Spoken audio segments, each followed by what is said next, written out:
महागाईविरुद्ध आम्ही आज आंदोलन केलेलं आहे. जवळजवळ ह्या हप्त्यात 10 दिवसापासून 10-11 दिवसापासून 4 वेळेला पेट्रोल डिझेलची भाव वाढ केलेली आहे. आणि आता हंगाम हा शेतकऱ्यांचा हंगाम आलेला आहे. शेतकऱ्यांनी करायचं काय?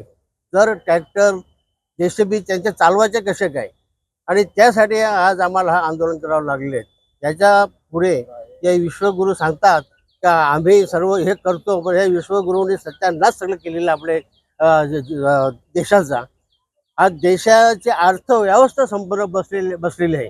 अर्थव्यवस्थेमध्ये त्यांनी कुठल्या प्रकारचं काही ठेवलेलं नाही इथे. आज एवढे महागाई कडाडून बसलेली आहे. शेतकऱ्यांनी तुमचा कांदा लावला, कांद्याला भाव भेटत नाही.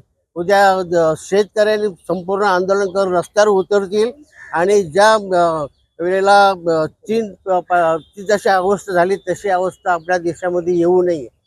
आणि मग रस्त्यावर उतरल्यानंतर त्या टायमाला हा मोदी सरकारला समजेल का आता जनता कंटाळलेली आणि आमच्याकडे आता आली भाऊजानी बिलकुल त्या लोकांना ठेवू नये. त्याच्यावर मोदी सरकारने आता तरी भाववाढ कमी करावी.